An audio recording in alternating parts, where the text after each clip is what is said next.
Se as queimadas na Amazônia são desastrosas para o equilíbrio do ambiente, não só na região, como também na atmosfera como um todo, o mesmo não acontece no Cerrado, onde o fogo acaba sendo um elemento importante no ciclo ecológico. O Tome Ciência foi até o Departamento de Ecologia do Instituto de Biociências para conversar com um especialista na ecologia do Cerrado, professor Leopoldo Magno Coutinho. Professor Leopoldo, como é que a gente pode diferenciar uma queimada de uma mata virgem, de um cerrado e, por exemplo, de áreas plantadas, de restos de cultivo, de agricultura? Sim, existem grandes diferenças entre esses três tipos de queimada. Uma queimada numa floresta ou mata, ela é muito mais violenta, é de muito mais difícil controle. As temperaturas atingidas são muito mais altas, tanto no ar quanto no próprio solo. Isso em função, particularmente, da maior quantidade de combustível existente numa floresta, né?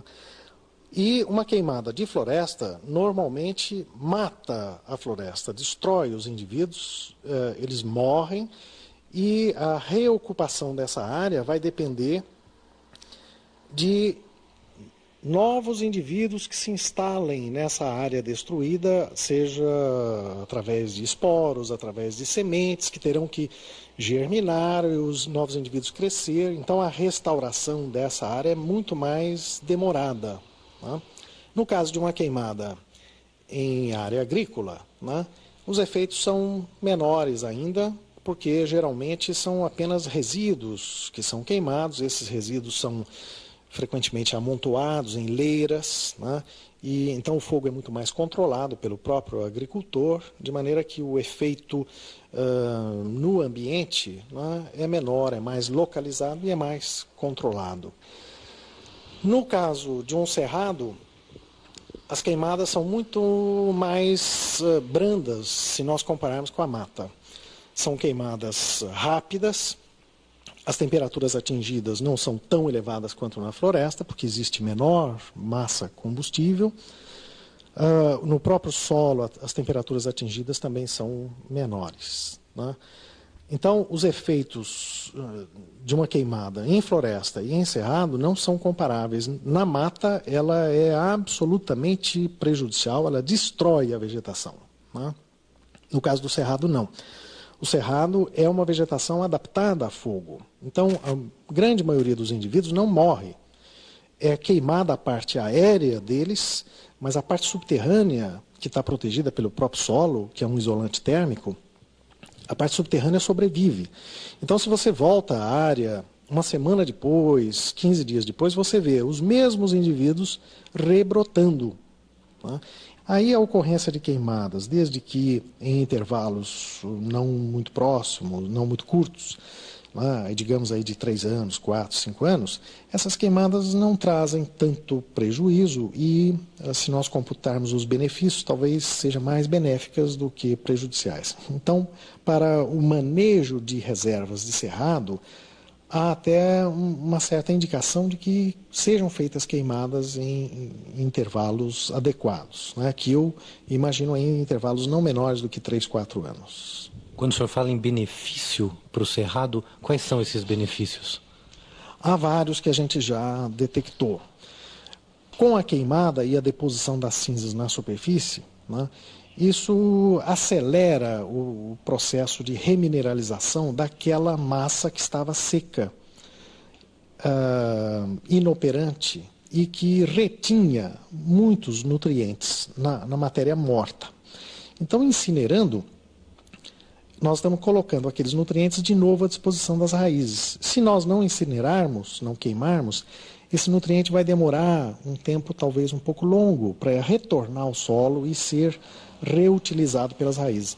Então, com a queimada, nós aceleramos o processo de remineralização da matéria orgânica e nós conseguimos uma produtividade maior da vegetação. Além disso, existem outros benefícios que ocorrem porque a vegetação é adaptada a esse fator, né? Muitas espécies de cerrado nativas, elas florescem muito mais, elas produzem muito mais sementes após queimadas do que quando não queimada. Então, após uma queimada em cerrado, coisa de uma semana, 30 dias, até 50 dias, nós podemos observar uma grande quantidade de espécies em flor e florescendo com muito vigor, né? O que não ocorre se nós não queimarmos.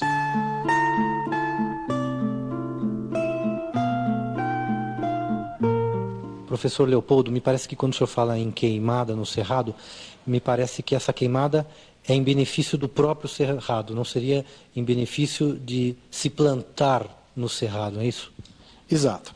É preciso deixar muito claro isso, não fazer confusões aí.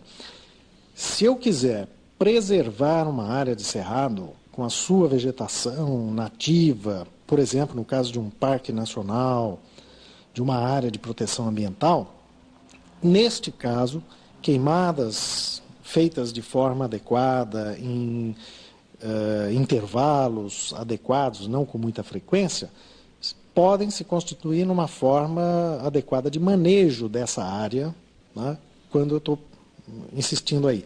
Eu quero preservar o cerrado como um todo, né. Agora, se eu vou utilizar um cerrado para fazer agricultura, aí a coisa é diferente, porque eu vou destruir o cerrado, a vegetação do cerrado, para ali implantar uma monocultura de arroz, de milho, de soja ou o que for. Então, nesse caso, não há por que fazer queimada. Nesse caso, a queimada é totalmente inadequada, porque eu vou destruir toda aquela matéria orgânica existente, que era do cerrado, vou perder nutrientes para a atmosfera, não haverá, após a queimada, uma vegetação para reabsorver rapidamente os nutrientes, então a chuva que vier poderá lavar, lixiviar, arrastar esses nutrientes e a área vai assim perder sua fertilidade, certo? Então, no caso de praticar agricultura numa área de cerrado, não se deve queimar. A matéria orgânica resultante da derrubada do cerrado deve de preferência ser incorporada ao solo através de tratores, de grade, né, para que a matéria orgânica se decomponha dentro do solo, forme humus, que é extremamente importante para a agricultura, né, e libere dentro do solo, lentamente, os nutrientes que ela continha.